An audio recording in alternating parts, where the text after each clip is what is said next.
If your dog thinks the vacuum is a monster, you're not alone. But what if your pup tried to use it?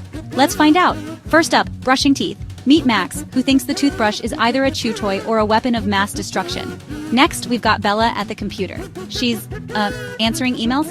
Nope, just sending a million blank messages to my boss. Now let's hit the gym, dog style.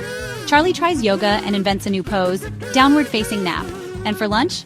Apparently making a sandwich means eating everything but the bread. Dogs may not nail our daily routines, but honestly, life's a lot more fun with them around. Which human task should they try next? Let us know in the comments, and don't forget to give your furry friend a treat for trying.